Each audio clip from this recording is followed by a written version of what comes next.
back to Wedding Mayhem. We hope you are well. And look who's come back to co-host with me. Hello. We should say who you are. Who am I? People might not know who you are. Guys, if you don't know me, my name is Georges Bertineau. I previously appeared on Married at First Sight, but that was in a past life, and I'm an online health and fitness expert. And I'm getting you to actually say your name this time, because I'm still traumatised. Georges Bertineau. With a little bit of accent, please. Say Inspector. Inspecteur. Hey!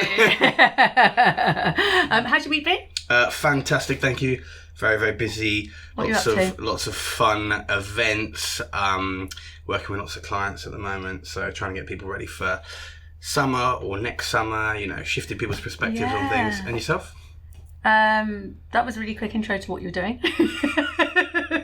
So when you're saying like getting fit for next year, what do you mean? Any like special events or anything? Well, some people want to get ready for summer next year and like shifting a stone in. Yeah. So you have to start early, really. It's not a quick fix, is it? It's a transformation. It's a lifestyle transformation. Yeah. It's a transformation for life. Yeah. And what you have to look at is a quick fix isn't going to be long-lasting change. Yeah. So we've got to... May look good on the outside, put in the but work not on the now. inside. Exactly. Put in the work now. Yeah. Go away, do your thing, realise you don't look or feel how you want to feel whilst on holiday, and then come back, bull in a china shop, let's go. Yeah, well, that's going to be me next month, next month? Yeah, July. I normally do it after my birthday. Okay. But I've been busy because I've launched a book. You have? I sneakily put it in the back now. I don't know whether they've seen it. So I've just launched a children's series of books, and the first one came out this week. Amazing. And I've done a candle business. You have? I've been busy. You have been busy. And still beekeeping. And still, it's beekeeping season. Oh. So it's busy. You're going to come out with me. I am. I'm going to get in a suit. Yeah. Now, why don't we do it without a suit? Can I do that? Or Yeah, I'll be in the suit filming you, and you can go in naked. Well, not naked, but no suit. But trying to take my clothes off already? Jesus. You have already been walked in on. Yeah, well, true. She was reading my mind, so what can I say? And you've had your coffee stolen. I have. By our wonderful guest. Our wonderful guest, Shannon Lamb. Hi, how are you? I'm good, how are you? And we know you from Love Triangle. Yeah, yes. That was a whirlwind. It was just, You've not been on that. Been asked to go on it? No. You're too well known now, aren't you? Yeah, I'm not allowed to go on normal stuff. We need to see you in normal stuff. No, but it's true. No. I agree. Well, both of our shows are probably... We're like a mix between celeb... That makes me feel so sick, by the way. So pathetic. When people are like, oh, have you got fans? I'm like, they're just normal people. I'm a fan. No, you're not. You're a fan. No, but you're just a normal person that likes what that's I the do. first time I've been called normal. No, but like, you're not a fan. Like, I fucking hate that word. We're Z-listers. Yeah. No, I'm double Z-lister. Sorry, go on. But you go against the grain on everything, don't you? Oh, fuck yeah. Yeah. Because I don't believe in half the shit that people spew. But anyway, go on. So tell us, what is Love Island? Love Triangle. So basically, I was made a picker, so part of the main cast, so there's 6 of us. So it's a cross between Love Island, Married at First Sight. Yeah. So you marry them? No. So this is dating, isn't it? Yeah, just blind date. Essentially, yeah, because you go into it and you just have to text 2 potential matches. And that's, so you just text them and you have to get a feel for who they are. There was a show where they live in apartment blocks. Yes, that's it. That's it. What's it called? No. There was another one. There's one in America where they had to win. It was a game show. So where they can lie about who they are. They never meet. But is that Love is Blind, maybe? No, they all live in apartment blocks. Fuck. Davina McCall used to host it. Is it the oh God, it's like Connect. The Cube? No. I can't... Somebody shout at us. I can't remember, actually. Anyway, okay, fine. It'll come out of my brain. Anyway, there was a show where people would text each other, and then you get voted off, but you never meet each other. The Circle. There you go! I told you it would come. There you go, the Circle, yeah. So kind of like the Circle with the texting element, but do you meet them? So not initially. Oh, you don't have any clue. Fucked. You're not allowed to know what they look like. You're only allowed to ask generic questions. So keep it very vague. And see how much you connect with them over a surface level in a way. So the idea is to get to know them first before you... Well, within 24 hours. It is 24 hours. It's about 24 hours to text both potential matches and make a decision. So it's very quick. And then you meet them. Then you meet them. And move in with them. You move in with them on day one. Yeah. Well, I straight mean, away. that's what I did. Yeah. Yeah, well, essentially. It is. Yeah, it is. Yeah, it's very intense, but you've got like just a whirlwind of emotions, I guess, and you don't know what you're walking into. You don't know who you're going to live with. Yeah. So you're essentially going into it At blind. least you kind of picked them. Well, in a way. Technically, you picked them. Your choice. Yes, and at least you get another choice if it doesn't work out with the first. Yeah, and you did. So the first choice didn't work out. I literally was screaming at that team. I'm messaging you going, how did you not kill him? You know, was he that bad off screen? Or was it for screen? Do you know what? Actually, he was all right. Like, we actually did get on. Yeah, I think he got painted like a bit more like the villain. The cuts, but I think he liked that. Like, I think he loved basking in. Yeah, he liked basking in that. But he was quite genuine. Like, we got on like friends. We got on really well. But because there was no spark there in a romantic way, it kind of like just made things a bit awkward, and then we just clashed. It was just constant when the clashing and happens. Yeah, and you could say it felt like brother and sister kind of fighting, you know. So for me, it became quite petty. Didn't it became petty, yeah. And I think, but like, I don't have any ill thoughts or feelings towards him. I think he's genuinely a nice guy. It just, I wouldn't have him in my circle now. Do you know? How not my guy. difficult was that, living in a house with somebody that you didn't get on with? Because how long were you in the house with you together? I think it was 2 weeks. So you move in 2 weeks together. Yeah. And then you get a chance to stick or twist. Yes. Okay, fine. She twisted. Quickly, I want to go back onto what you said. So he got painted as the villain. Right. What you see on the show, did he do, or were they just extremely well edited?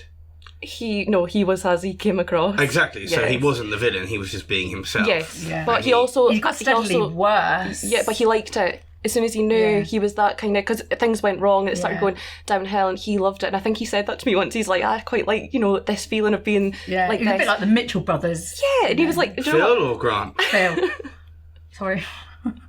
No, I like that. Phil, I'd prefer Grant, you would. Grant's fucking boss. Anyway. So.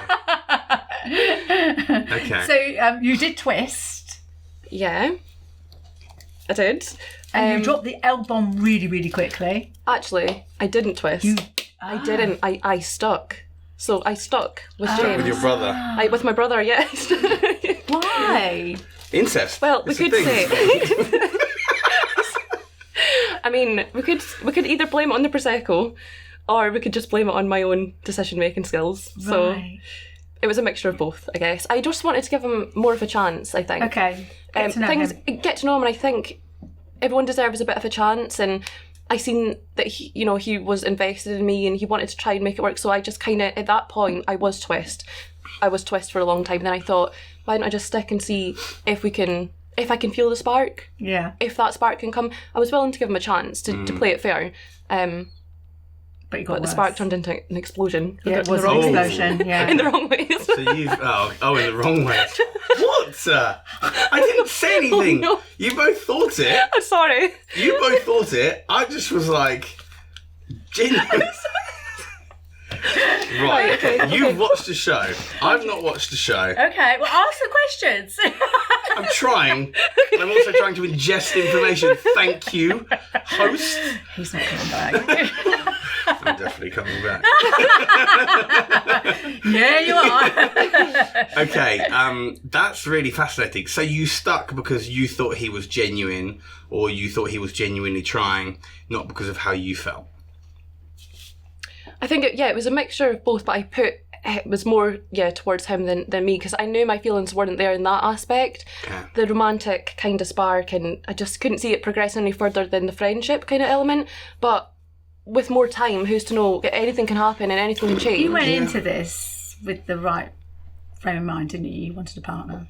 Yeah, I've been through a lot in my life, and We're going to talk about this in a moment. yeah, and essentially I just wanted to find the right person, just to see what would happen. And I am looking for that kind of like life partner, someone to like settle down with, share this life with in a way. It would be nice. When we twisted, so you had I stuck. Oh, you stuck. Sorry. Oh, hold on. Stop putting ideas in her head. So- She's stuck. She never She's twisted. stuck. She wanted to twist, but she didn't. Right, tell us what happened next. Well, I could. Put your constraints on. Really, Miss Lauren? I could tell you something funny that was off camera. Go on. Give us the BTS. You love the juicy. Yeah, we want to know what happens behind the scenes. The whole I did stick.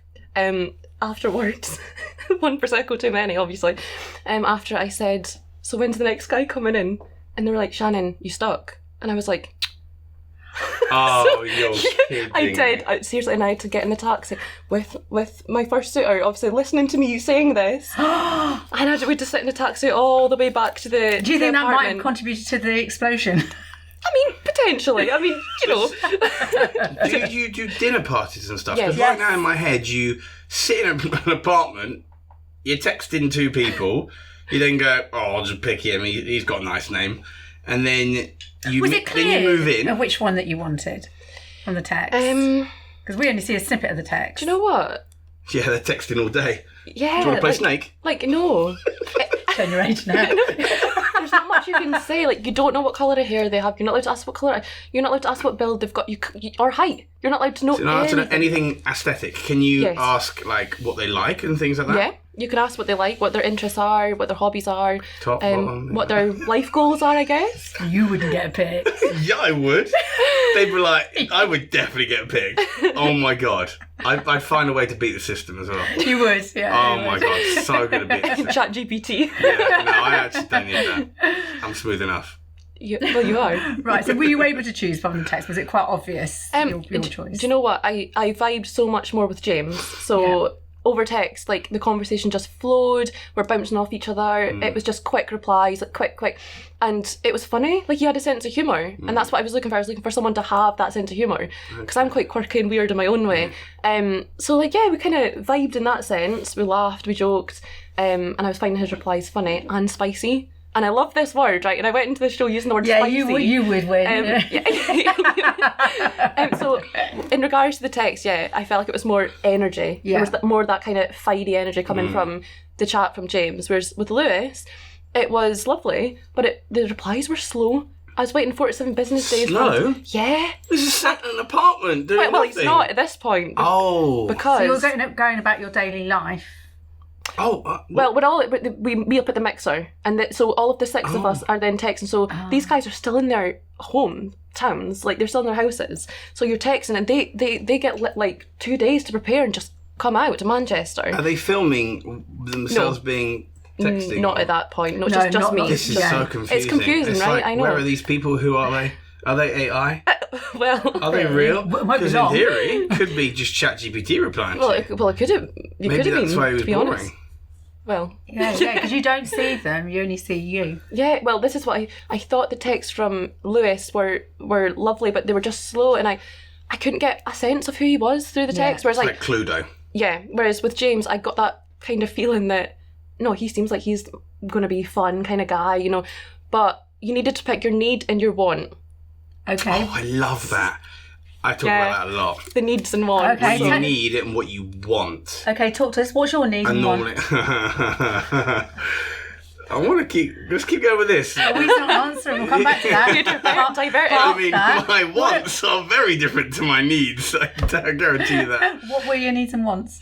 So I did say what I want is a bad boy. Now, that's silly, okay? I don't know why I said that, because obviously I don't want a bad boy, but I kind of want that mixture. I don't want someone too nice as well, if you get what I mean. I just need the healthy balance. Like, I need someone to be that cheeky way, that confident, but also be compassionate and caring. So my needs were more compassionate, caring, sensitive, ready to settle down. That's kind of like, and the wants was more that kind of just fiery character, more flirtatious, I guess, cheeky chat, just in that kind of aspect. So I did say bad boy. I literally was like walking in going, I watched it back I saying, think "How did I we say that?" described bad boy wrongly. I think don't so. we? I think people take it the wrong way when I just meant like a guy that's kind of cheeky, like, do you know what I mean? I think maybe You you know? say bad boy, you're just describing a cheater. You know, Oh, yeah, like, somebody no, who's just yeah. sleeping I mean, around and- Which I wouldn't want. There's No. a girl from my show who was with Paul. Tasha, do you remember? Tash, yeah. We didn't get on, but she always used to be like, I want a prison boy. Literally what she said. She was like, I just want a prison brethren. I was like, A prison what? Brethren. Just a brother, you know. And I was like, fair enough. And she was like, yeah, I just want a guy that's fucking a bad boy that's like beats prison and shit. Yeah, no. That's what, for me, that's what a bad boy. Yeah. No, I don't want a bad boy. No. Not that kind of bad boy. I used to laugh. I used to like, fair play. You're like me. At least you just say it how it is and what you want. Yeah, exactly. Yeah, exactly. Somebody's got to take them, so, you know. Yeah, that's a fair point. I mean, when they come out, they want to be loved as well. Exactly. Give them a There's no restriction on love. Maybe they can go on the love triangle. So you pick your choice. Yeah. They move in. Yeah. Straight away, yeah. And then the dinner parties start. Oh, you do dinner parties as well? So, a bit like That's very exciting. There's only 6 of you. No, And partners. And our first suitors. Oh, so there's 12? Yeah. 12. Oh, yeah. so it's a bit like Married at First Sight. With the a dinner little parties. bit. It So is, there's yeah. lots of, there's like the circle element, the Married at First Sight when you move in. Yeah, it's combined. And then the dinner in a way. party. We're definitely selling it to him. But Yeah. there's food, there's wine. A lot of wine. See? Taxi? Why is that important? I've got legs. I can walk. After them dinner parties. But So it was a proper dinner party Yeah. with proper food and But they do proper keep an wine. eye on what you drink. Do they? Oh, well, I know they did with us. So Yeah, I they? actually found a sheet with our faces on, and they have lines by it, tallies of how many drinks you've had. Do they? Like Yeah. hangman? Yeah. I think I got the drinks banned for most Yeah. of the cast members. It was me. Did you? Yeah, I'm That guilty. would be me. I did. After the first dinner party where I regrettably got very, very drunk. Luckily, I still held myself together, miraculously. But Sounds like you didn't. 'Cause you said, when's I the do. next guy coming in? I think you nailed it there, by the way. Next. I was so nervous. I was so nervous and I hadn't eaten all day. Like, I had nothing to eat. That was just out of the fact that I was in my nerves. Yeah. And I was on sleeping tablets, like, because of what I've been doing. I suffered insomnia, so I was on sleeping tablets. So I was already groggy in the morning and I had nothing to eat. This was the problem. So I went to the dinner party, nervous, and I went for Boozed the up. Prosecco, of all things. Secchi, yeah. Yeah. So. And they want you to have a drink. Do they? They don't want you to have too much. No. Because that's normally how it works. One person gets carried away, they start to reduce the amount. With No, but they do. I mean, I was never that person, but like, you normally knew who it was going to be. I met Lucinda from. What's a Lucinda? I met Lucinda, not sorry. a Lucinda, who did Married at First Sight Australia. Oh. And she said that they put them in tents. Holding tents before they go into the dinner parties. Yeah, so we had a building that had loads of little rooms. So you weren't allowed to mix. Was that the same for you? So they do it on purpose. So we would go into the mixer one by one. Yeah. Don't know why I did that. And after being held in the room, so sometimes you come in the second half because they do a split. So like there'll be like 4 or 5 couples, and then they bring in the last ones. I think I only came in second to last once. Normally we were like one of the first people because they knew we would just straight talk, just be direct with things. So is there always like a plan to who they're bringing in? Yeah, it's kind of in order. I guess you could say it's in order. So I was left to last for the first meet-up with all the cast, like the other 5. So you would have been the most interesting. Well, You were beautiful as well, so it's thank you, thanks. Yeah, but so I was the last one and I was just so nervous because you have to you're sitting in a cafe with your like chaperone. Yeah, in a way. Wellness officer. Your welfare. Your welfare officer. Yes. Who isn't actually really there for your welfare, they're just for fucking storyline. really? So fucking illegal. They're meant to be there to make sure that you don't hurt yourself, do anything, run away. How are you going to hurt yourself? With a kitchen knife? Yeah, like if you wanted to hurt yourself, you could. Oh, I see. So they're there for your welfare. They're welfare officers. Most of them... What damage can you do in a cafe? Most of them... Steal the coffee. are trying to become story producers. Oh. Most of them want to go up the food chain. So welfare officers kind of down the bottom. So I used to... Like a runner? Yeah, but just above a runner. Okay. And basically, long and short of it is, if you tell them something, they're either telling production or they're telling their story friend so they can get the story. Getting paid for it. Well, no, they don't get paid for it But because they it's don't part of sell their it. job. But no, but it's for the show. So it's to make a better show. So that's what they do. They're terrible. Some of them So I've are worked they with, the eyes and the ears? they are the worst because they're there to settle you and calm your nerves. But actually, they're just like, so-and-so slept with so-and-so last night. Definitely getting that in the story. Right. Yeah, so they're very clever. Some of them, do not trust them. Do not trust them. Tell that Anyone camera. going on shows, welfare officers, suck a felon. So that's pretty direct, wasn't it? That's why you're here. So Oopsie. tell us about the dinner parties. Chaos, really. Because it Chaotic. kicked off on the second one, I think. Was it the second one?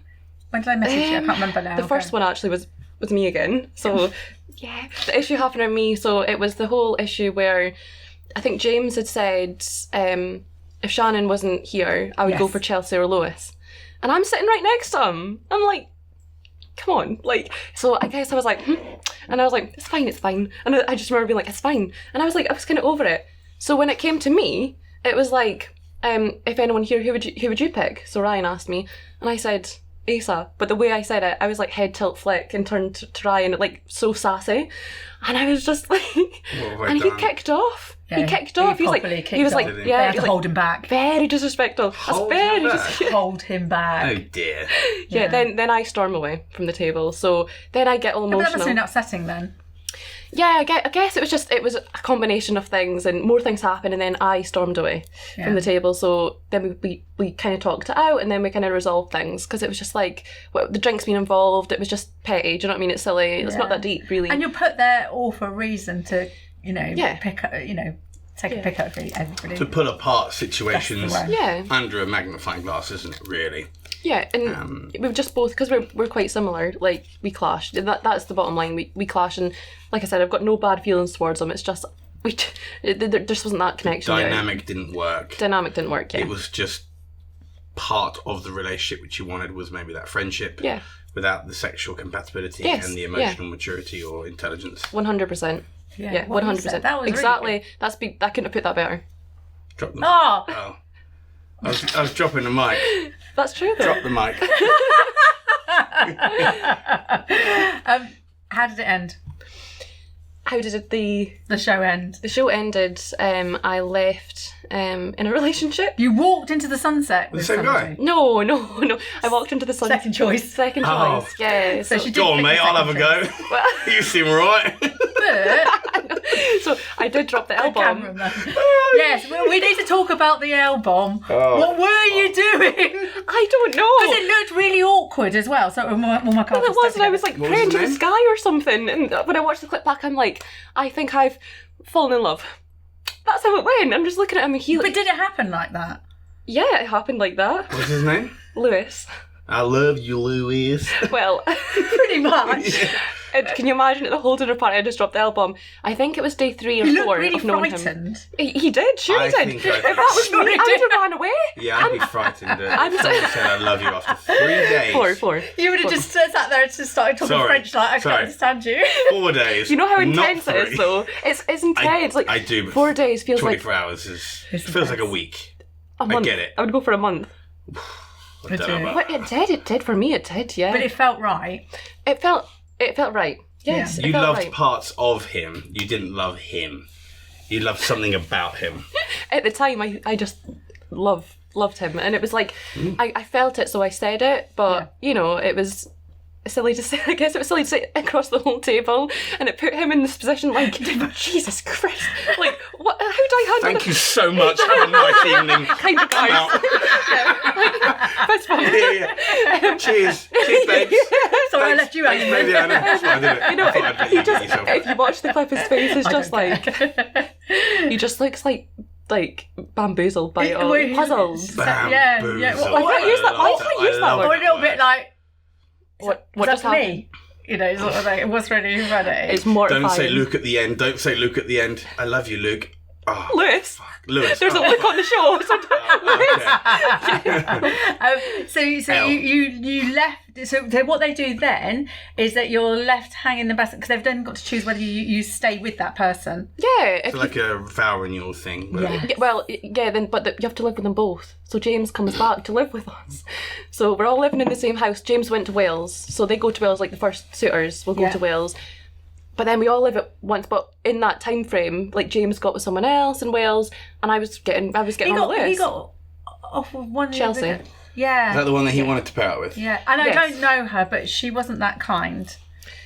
to you? Well, yeah, I think it's difficult when you're in that environment. It's like a pressure cooker. And I think emotions can just, they could just be what they're heightened. Yeah. So if you're upset, that's heightened. If you're angry, that's heightened. If you're clashing, that's heightened. Yeah. If you're happy, it's heightened. And I think in that environment, it was intense. So I don't hold any resentment against anyone, even Chelsea, and anyone I've clashed with on the show. I hold nothing, like no bad feelings, because I think it's been and gone, and it's done. You close the chapter. Better than I am. Yeah. Hey, Jesus. We should match her up with Arthur. No, because he said I love you. He got his vows off ChatGPT. He did, yeah. He doesn't. And you're an I love you after a few days, so they would match them together. He doesn't know his left and his right. Poor Shannon, fucking. I love him to bits, but yeah. What about you? Single? What about me? I'm ready single. to mingle? I'm always mingling. My problem. Always mingling. So it was a bit of a shock when you came to the after party. I think even Vogue Williams, wasn't it? Yeah, She was really shocked that you walked in on your own. You look hot, by the way. Oh, thanks. I was so nervous. They left it to last again to walk in. Yeah, I was so... Well, they did it because you leave an impact. Yeah. Thank you. Well, it's true. Yeah, I did. But so you both walked in separately. Yeah, it was. Well, we left. So obviously, we walked off into the sunset. Me and Lewis. He asked me to be his girlfriend. Oh, he did. To which I was like, yes. You know what I mean? I love you. Of course, I'm going to be your girlfriend. It was so good. Yeah. It was. Oh goodness sakes. Too funny. I know. Wait to get on my knee. No, I'm joking. Knee pad? I'm not that bad, okay. And then we walked off. We actually walked off into the sunset, which is now it's cringe when you watch it back, but it's. Yeah. It was lovely actually the way it ended, and we had that connection. I think that's what's quite special. Me and Lewis. I actually cried. Yeah, I was so hopeful for you because we're going to talk about your story in a minute. But it was I think everybody watching it wanted your happily ever after. And we were all very upset that you weren't in shock. Us girls, like in our WhatsApp group, we're all like, "Oh my god!" Yeah, I think it's it was tough. Like I went into that with an open mind though, and an open heart. So you have to. If you don't, you just it's just people will see through you. Exactly. And that's why. And you can get hurt more as well. Well, of course, You've got to keep some kind of barriers up in that sense, and I think. From what I've been through, obviously having had stage 4 cancer, it's not easy to digest, and I think for guys it can be quite heavy as well. Like if you say it to a guy, it can be quite heavy for them to take on board, and I don't want to be like a burden. It's not ideal, is it? So let's talk about the cancer. What did you have? So, in 2022, during the pandemic, I had it's germ cell ovarian cancer, so it's super rare, and it only accounts for something like 1 to 3% of all ovarian cancers, and it was an really aggressive form of cancer. But they diagnosed it just stage 1. But how did you find out you had it? So back then, I was losing a lot of weight. I'd lost my appetite. My periods were irregular. I was bloated, and I also had this lump. So it was kind of hard in my bladder, and I just felt this lump, and then I began to see a lump. I was just lying in the bath, kind of just looked down, and then I felt it, and I was like, what is that? And you can actually see it, and it was just getting bigger. So it was just in the left-hand side, So I was kind of like, what is that? Getting bigger over a period of time, or bigger while you were still in the bath? Over a period of time. It's aggressive, but not that aggressive. It was getting. I just visions of you lying I don't know properly. if I should be laughing. Listen, we were talking about it in the green room, and he said, when these things are serious, I can't help it, but and I'm a smiler through these things. I said, but laughter gets us through. Oh God, yeah. Oh my God, you can't be miserable going through it. Laugh, you cry, right? Well, of course, yeah. I mean, of course I was miserable, and I went to the darkest places, but you also have to bounce back because you've got to keep going. Yeah. You have to trust that you're going to be okay. Life's going to work out the way it should. Yeah. And my time's my time. I kind of accepted, if I was, as morbid as it sounds, if I was going to die, then I'm going to die. Yeah. You can't change your timeline. This is what I believe. Everything happens for a reason. Exactly. So you found the lump. What did you do then? I went to my out of hours hospital. What was the timeline from finding the lump to actually getting help? It was quite imminent, actually, so quite quickly. They can be quite good with... Because it's pandemic as well. It's pandemic, so appointments and everything, but COVID as well, and everyone's, it's just, so, and I was fevered, and I didn't know what was going on with my body. I was like, what is this? Like, I thought, do I have COVID? But I was like, why have I got a lump though? And it was all just a bit much for me. Is it a hernia? Is it a pregnancy? But I was just like, it can't be. Do you know, all these crazy thoughts go through your head. But I went to my Outfirmers hospital, and I basically was seen by a doctor there. It must have been like 1 a.m, and I walked in hunched over. I literally walked in pain, crippled, just walking over like this. Walked in, he seen me, and he examined me. I took his hand and I said, look, and the lump was sticking out. I've got photographs of it. It was evident it was there. And he felt it, and he sent me home with antibiotics for a urine infection. What? Yeah. Without any formal diagnosis, no imaging, no blood tests, nothing other than you're fine, even though I did have a lump, and it was a hard lump. Because of your age as well. I guess so. I was 26 at the time. I think triaging is actually not the best sometimes. No, it does not. You have to remember, you don't know where you're coming in this person's day. You might be the last person. They might be like, oh, there's one more person you need to see. Yeah. And they're quite just next. It's like going through a checkout. It's a conveyor belt. Yeah. It's a conveyor belt. And that's why the medical system in the UK is flawed. That's why I have private healthcare. I always have done, always will do. You get seen pretty quickly. And I get it. It's important. But this is, like you said, pandemic time. This is very short notice. So what happened then? So you had the antibiotics. Did you believe that you had that infection, or? No. I didn't, but at the same time, I kind of was in a vulnerable state of mind, and within myself, physically and mentally at this stage. Yeah. So I guess you would take a professional's word over your own thoughts. So effectively a grown-up, aren't they? Yeah, effectively. Yeah. So in a way, I did kind of think, well, is it? Like, well, what is this? Or maybe it's a hernia, I don't know. So I did go home and take the antibiotics. When you described it to me, my initial thought was hernia. Yeah, well, you could say it looked like, I guess, that, but it's I guess it was too big to be looking like a hernia in a way. Do you know what I mean? Hernias can pop in and out. Exactly, and then the location of it's not. It was, it was kind of. Was it moving? Was the fluid moving? Or? No, it didn't move. It was just quite. But it was hard. It was hard. It was a hard mass. Hernias aren't hard. Exactly, they're palpable. Yeah, so and you can, like I said, shove them back in. If you I mean, I had a friend that used to squat, and he'd be like, and he'd go. And he'd go, finish squat. I mean, this is important to discuss this, and from what you're just saying as well, because if anybody's there thinking that they haven't and it's not, they need to get it checked out. Well, 100%. I mean, look, for me, I trusted my gut instinct. This is what helped me. What did you do? I went to my GP. So my GP was fantastic. He's retired now. Dr. Levin, his name, but he is fantastic. He examined me. Within 2 seconds of being in his room, he knew something was wrong. So that was it. It was go up to the hospital, ultrasound, the internal ultrasound scan. So yeah, I went up on my own. I knew something wasn't right, but I didn't think it was going to be like as sinister as cancer. Do you know, I'm kind of like still a bit naive at this point, but I knew something wasn't right. This is why I persisted on to my GP, and he saved my life. This GP and my professor saved my life. So, yes, and so I went up on my own, didn't know what I was walking into. I was like, taking selfies in my hospital gown, looking quite anemic actually, skinny and fragile. And I'm just like bored, way to go for my scan.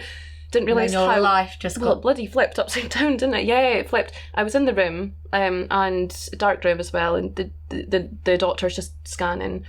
She wasn't speaking, and she kept looking at me with a worried face. And this other nurse had come in and just held my hand, and I was like, at this point I was like, what's going on here? Something's not right, yeah. I know, and I was like, is everything okay? She wouldn't speak to me.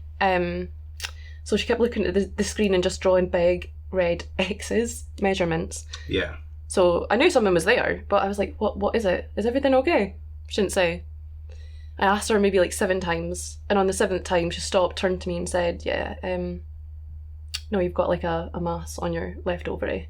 Don't know if it's cancerous or not. That moment I was like, deep breath. Yeah, I was like, what? The first thing that came at my head was, am I going to be able to have kids? This was the first thing. And she was, you'll have your machine, isn't it? Yeah, it's and that was more important to me than if I had cancer. It's crazy what goes through your head. And then also, so then they both left the room so I can have a minute. I thought they both left. I hysterically cry. I was hysterically crying in the room. You could say like shout crying, the most ugliest crying. Yeah. The nurse was just behind the curtain. She was like, "Oh, darling, are you okay?" And I was like, "Yeah, I mean, I'm fine. No, I'm not fine." So yeah, she comforted me. Because nobody trains you for this kind of emotion of how to feel. And well, essentially everything just flipped upside down. I didn't know if I was going to live or die.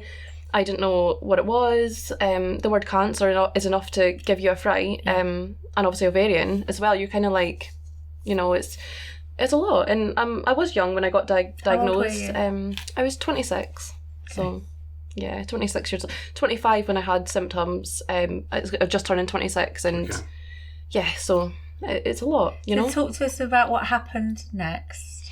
So your feet didn't touch the ground. Yeah, so essentially it was just surgery quite quickly. So I got open surgery down my stomach in December, and they took the left ovary out, left fallopian tube, took washings of my pelvis, and examined a lymph node, the aortic lymph node up here, which was negative, but this was obviously positive for mixed germ cell cancer. Okay. Super rare, and basically for me it was 2 components, dysgerminoma and yolk sac. The yolk sac's the most aggressive out with the germ cell cancers. So yeah, essentially took that out, and that was it, because they diagnosed it stage 1A because it hadn't spread anywhere. So I just kind of recovered and got on with my life, you could say, with just being monitored with bloods and scans. Fast forward to 2022.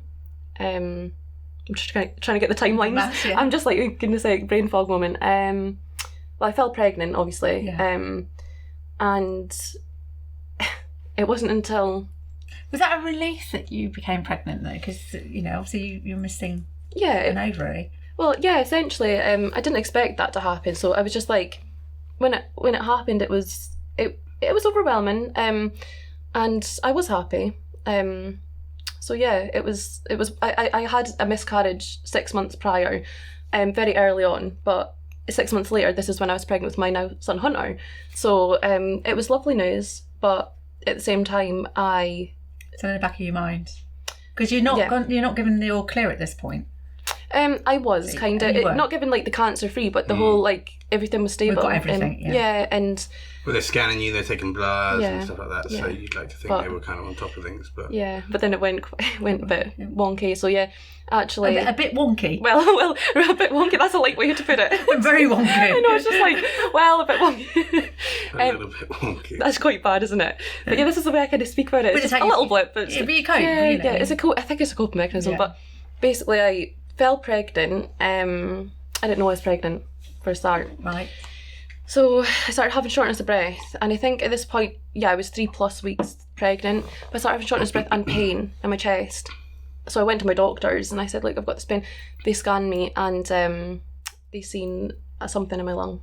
So it was a tumour. It was a tumour in my lung that looked like it could be the same cancer but come back to that location within a couple of days, because I went for blood test to check what this was, the lung issue. My oncologist was like, I think it might be pregnant.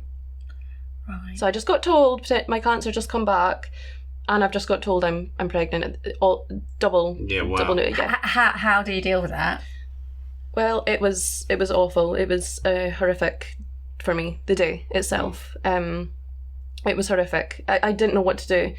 I was just trying to digest all this information in one go, and I just didn't know where to put my mind at all. I was so happy and overwhelmed that I was pregnant, but I was so distraught and devastated at the news of potentially my cancer's returned. So what do you do in a situation like that? I felt numb. I felt so numb, and mixed emotions for sure. Yeah. Were you given any choices to be made, or? I think it was tough because they didn't know what this was in my lung, and I think I went for more tests, and some of the nurses or doctors that were checking out my lung said it didn't look like cancer. So I held on to that hope. Oh. Yeah, I held on to the hope, and they say sometimes you can get benign nodules, and so I held on to that little bit of hope, and kind of just thought it'll be okay. But I had a gut feeling, I was like, it'll be okay, So fast forward to I would be 15 weeks pregnant at this point before we found out what it was. So 15 weeks pregnant, I had to go awake in the operating theatre. So and you were awake while they were operating you? Not with the lobectomy, but the lung biopsy. Right, okay. So the surgeon put the biopsy needle all the way. It was a huge needle, I looked at it as well. A huge needle into my lung. It was ultrasound assisted. And I watched it. The nurse was like, look away. I was like, I just couldn't have it. That'd be fascinating. I had my thumbnail removed and I watched every minute of it. And the surgeon was like, what are you doing? It's weird, but it's quite like, you just want to know nothing like what you've gone through, mind you. But yeah, it was like, so I got to see them take the samples. But obviously I'm 15 weeks pregnant, you've got to lie on your side and I'm just shaking like a leaf. Do you know what I mean? And I'm just like... Are you at risk of miscarrying? Not at that point. At that point, because no general anaesthetic was used. It was just local anaesthetic. No sedative, nothing. I was very much alert, and I was just like, oh, okay, we're doing this. Your pain threshold must be huge. Sometimes, even though I cry over like a stubbed toe still, so it's genuinely, or a headache, and I'm like, genuinely, I still get the normal like pains as well. Everyone's thinking I'm indestructible. I'm really not. I'm a wimp, genuinely at times. But yeah, I guess it was hard because like I knew that they're going to find the answer to what this is in my lung. And because I'm pregnant, my emotions are heightened. I'm like, and I didn't care about myself. It sounds, again, so morbid. I didn't care about me. I cared about my unborn baby. Yeah. That's all I cared about at that time, completely. Well, that's where motherhood kicks in, isn't it? Exactly. So I got that. Then I went home. They told me I'd hear back in 2 weeks.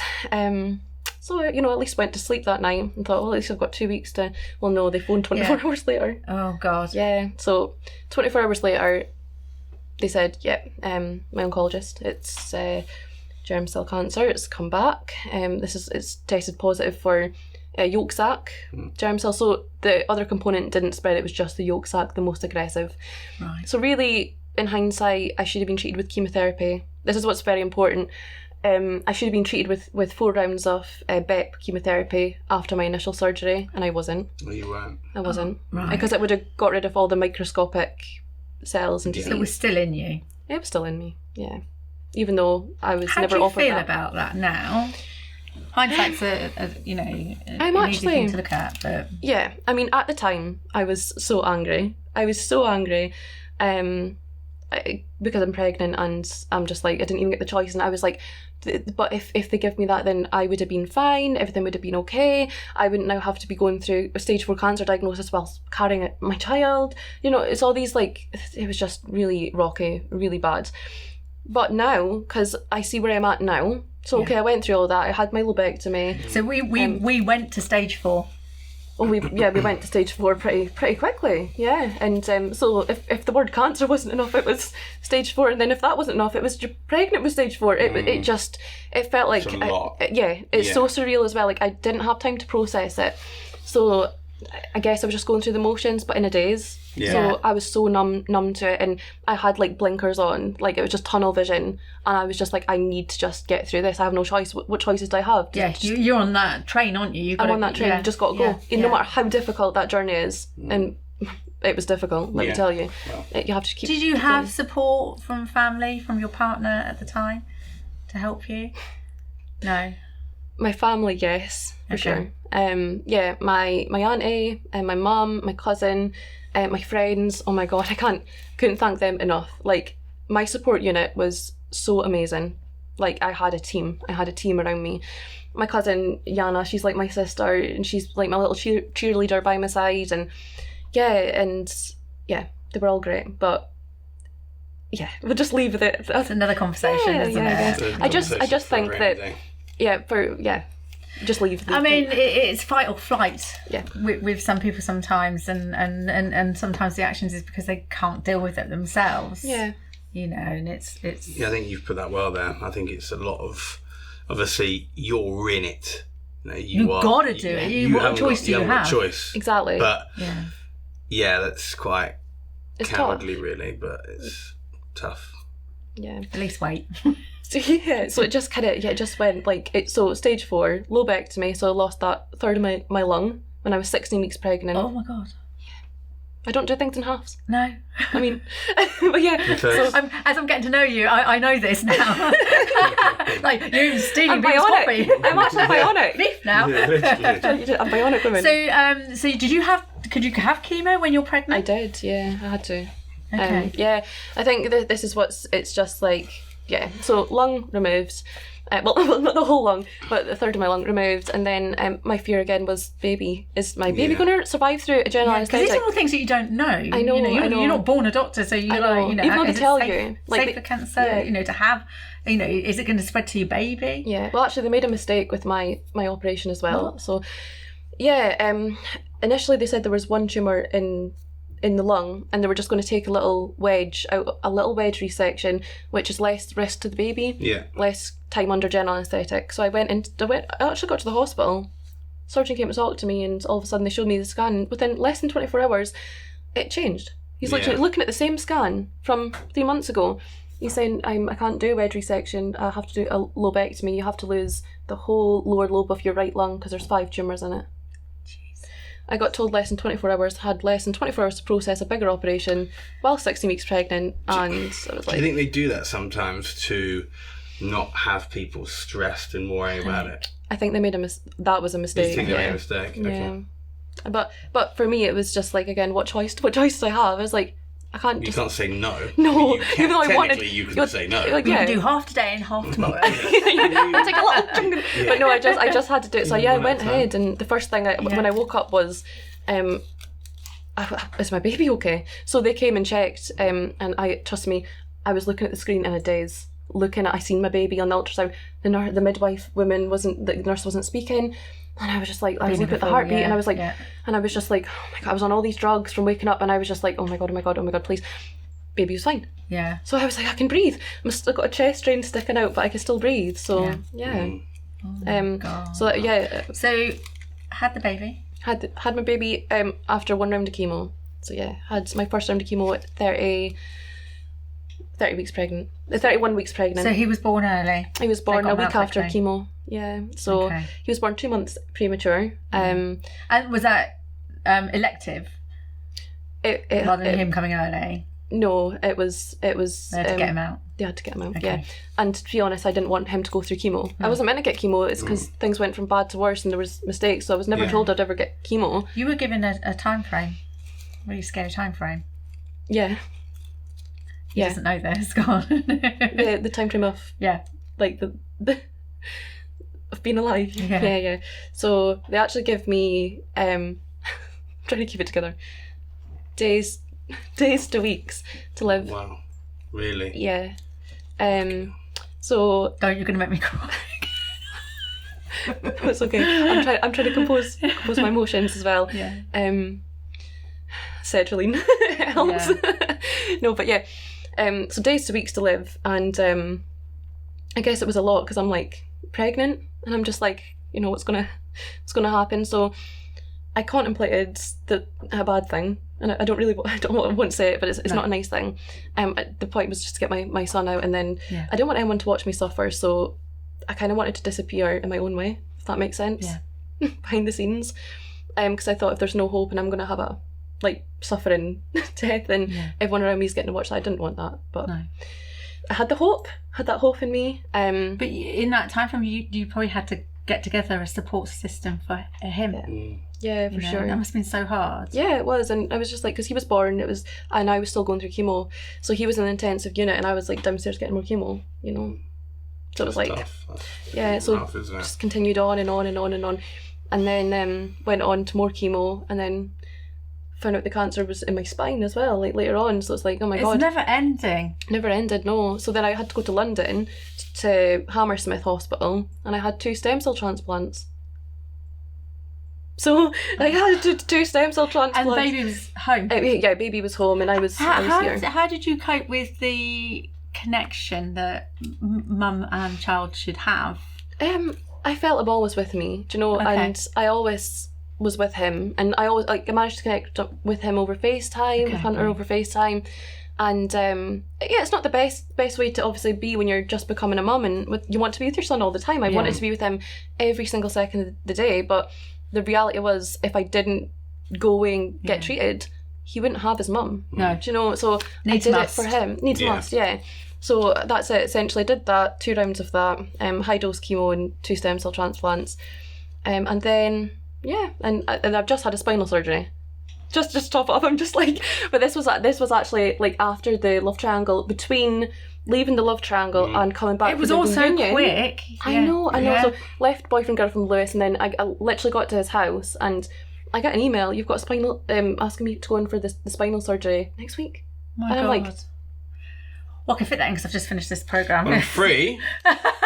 So, and we're not airing yet, you know. Yeah. Oh my God. Talk about games. We have got a game that's going to come on in a minute that might lighten the mood a little bit. sorry, I know, I've just been, it's probably... No, this is what you're here. You're here to give not only hope, but also for people to see the signs, but also, like, for me in our industry, you know, I see our ladies coming in and they're going through cancer themselves, and they think that they can't go through with, you know, treatment and a wedding at the same time, but you're living, walking proof that you can, you know. So you know, you're giving hope to people. But that's exactly what, you know, I'm an advocate for cancer research, and different charities, like, they've chosen me to be their ambassador, and I think it's nice because I want to be that kind of inspiration to those who have lost hope, and be the light in the dark tunnel for them, kind of to look at me and think, if she can do it, I can do it. And you shouldn't be here.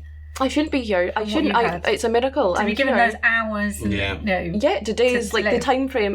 But I guess in a way it's like I always had that hope, and I believed, and I prayed to God, and I believed I was going to be here. I knew it. I had that feeling, and I trusted in the process, and I just believed in myself, and I just went through it. I went through it. Hope is a huge. It's a huge thing, Yeah, and it's a really it's got to have. I want to show the people it's not the end of it. Sometimes it's because you hear stage 4, you think it's a death sentence, but it's not always. So I want to be that kind of, like, want them to look at me and think, you know, there is hope, and I want them to know that, you know.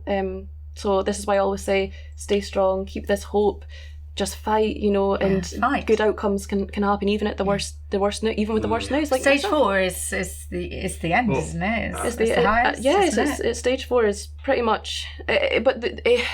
With my kind of cancer, it's because it's super aggressive and super rare. It's actually quite treatable, but more so in the early stage, curable. But in the early stages, but even at late stage. So, but because mine had spread everywhere into the bone, which is super super rare, it became even more less curable. So it's still a miracle I'm here, but you are the bionic woman. Yeah.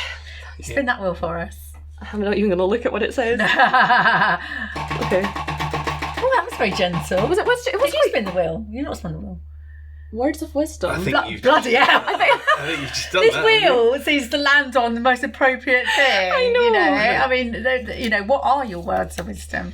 Believe in yourself. Always trust yourself over anything else. Always trust your gut. If I hadn't pushed, I wouldn't be here. Yeah. And that's it. That's it. I wouldn't be here if I didn't push, because I was initially misdiagnosed. So it's like, trust yourself and persist. Yeah. And be a hypochondriac. Even if it's nothing, be a hypochondriac. Get it checked. Like, it's better to go home and have annoyed someone to be a hypochondriac and it be nothing than it be something. Yeah. So at least you could sleep at night knowing that you did the right thing and you went and pushed on and persisted. Yeah, definitely. You know, life's important, so trust yourself. You talk about being an ambassador, and that's really, really important. Where do you see yourself going with this? I do events with cancer research. I actually want to have my own event, so my own charity fundraising event I would love to have, to raise money for children and babies with cancer, but also ovarian cancer. I think it's important that, because the thought of a child or baby going through cancer, it crushes me. So I would just want to do everything I can to try and make their lives more comfortable.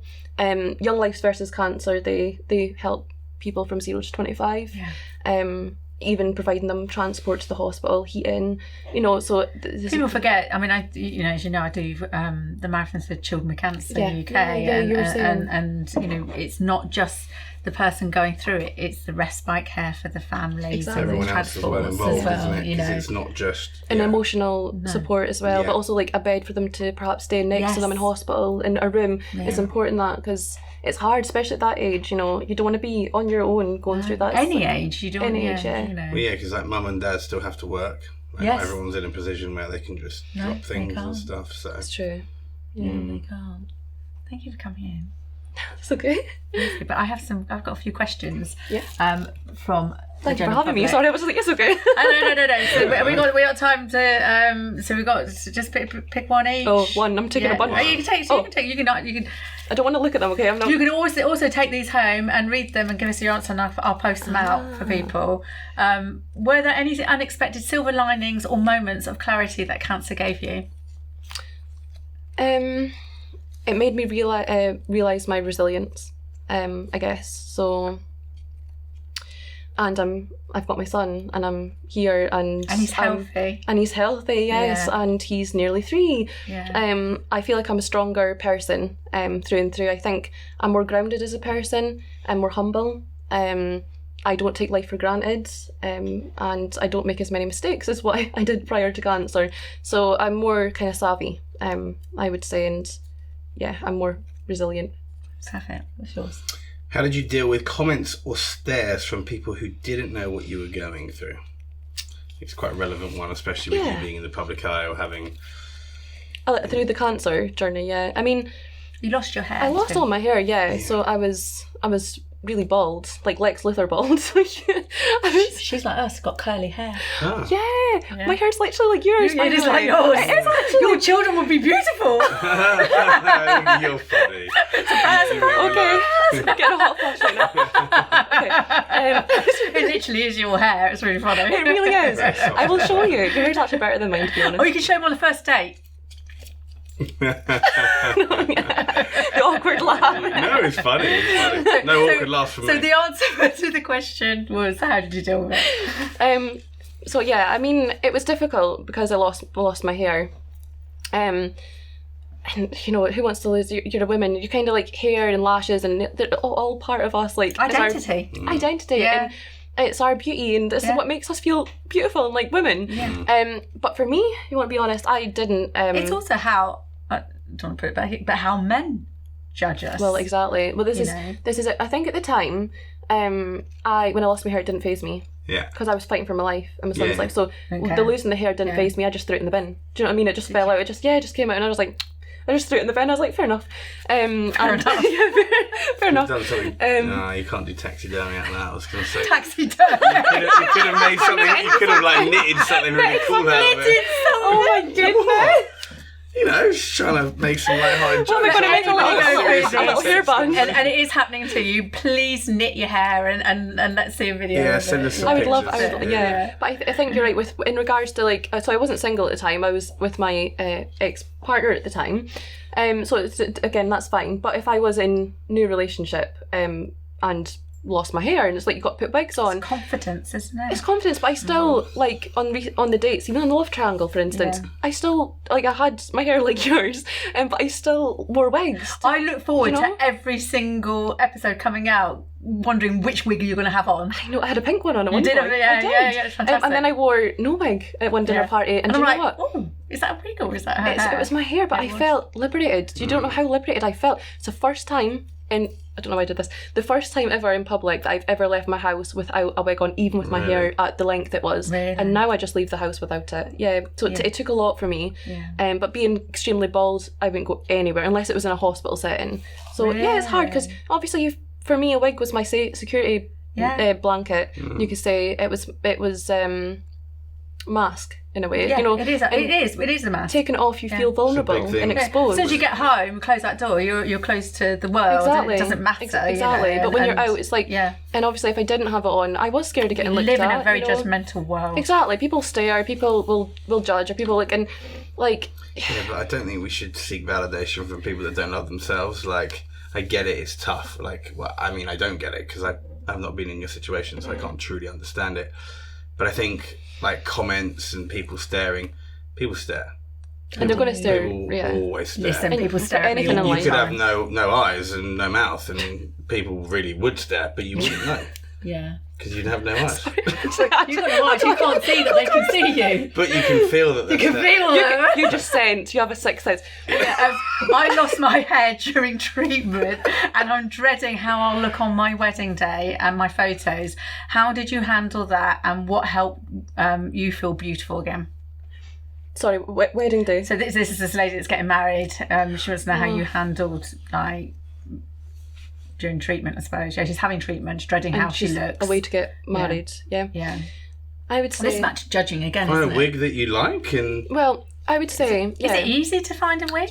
Yeah. Tell her she could DM me. Yeah, I can help her. Yeah, absolutely. Because are you doing this now with wigs and stuff like that? Not currently. You should. Do you know what? Yeah, I should. Lamb's hair. Lamb's hair. I should, but That'd be great, Nick. that would actually.